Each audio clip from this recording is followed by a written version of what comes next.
Hey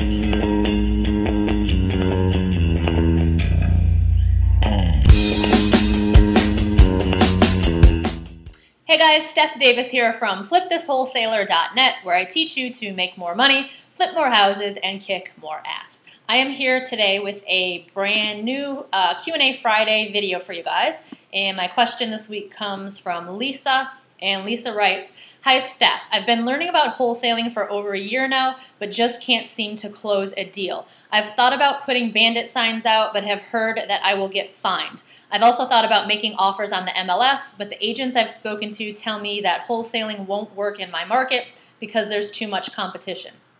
On top of all of this, I don't have much money to put towards marketing, and I'm starting to get very frustrated. Any help or advice appreciated. Thank you, Lisa." All right, Lisa, well, I'll start out with a part about agents telling you that you can't wholesale in your market because it's too competitive. That is pretty typical of the response that you are going to get if you're approaching agents and telling them that you want to wholesale. This is the reason why I advise beginners, if you're going to be, if you want to work with a real estate agent and you're approaching these agents, that you just keep the fact that you're planning on wholesaling to yourself. The fact is that most real estate agents, not all of them, but most of them either don't understand what wholesaling is and how it works, or they do understand it and they kind of frown upon it. So, there are already enough hoops for you to jump through, especially when you're just getting started. And telling the agent that you're going to wholesale and then having to educate them on the process and get them on board, it just creates another obstacle for you. So my advice is to just keep that piece of information to yourself. With regard to a market, whether it's yours, mine, whoever is being too competitive to wholesale in, that is complete BS. I'm sorry.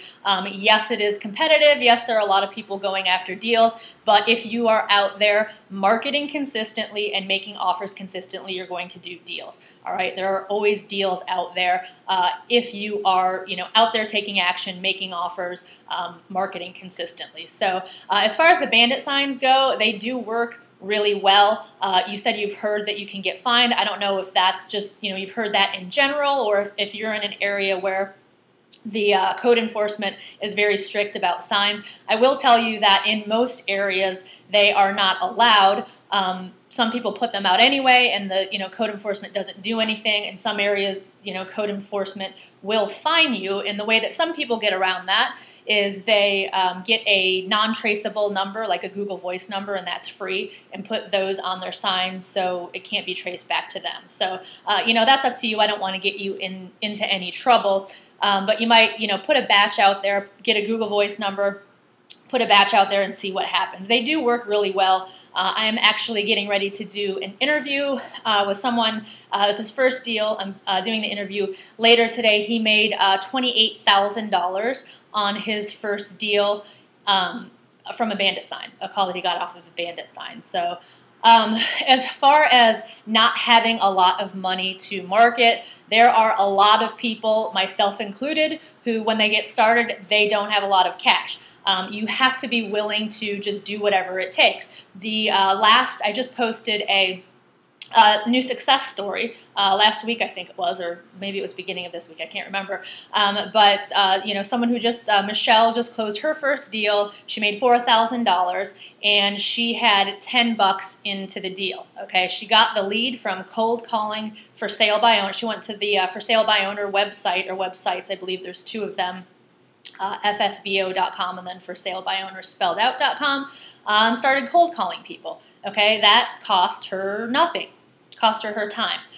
So she got found the lead that way, and she found the buyer by going to a RIA meeting. When she put the property under contract, she put up a $10 earnest money deposit, so that is all that she had into the deal. I could tell you stories like this all day long. On my first deal, I put down, it was either $5 or $10, I can't remember, but I was completely broke at the time, okay? I was in the exact same situation that you are in, but I was willing to get out there and do whatever it took to get my phone ringing.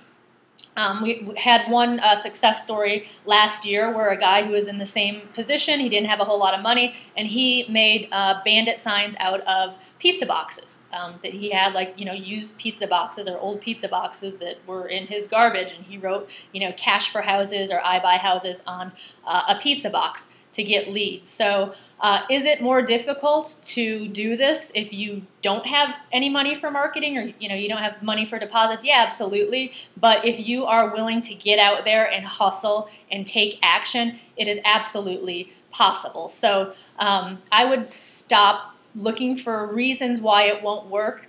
I know it can get discouraging when you're just getting started, especially if you have real estate agents telling you this won't work, or you already have all of these doubts in your head. So I know it can be difficult, but you have to just stop looking at and focusing on the reasons why it might not work, and focus on the reasons why it can and it does work.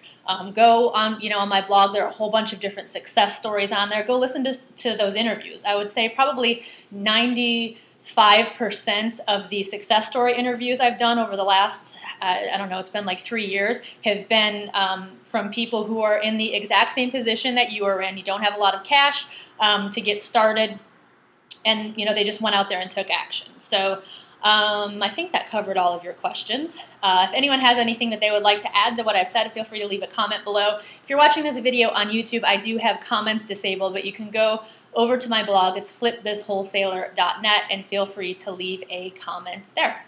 That's all for today. Have a great weekend, guys. Happy Easter to everyone, and I will see you next week. Bye-bye.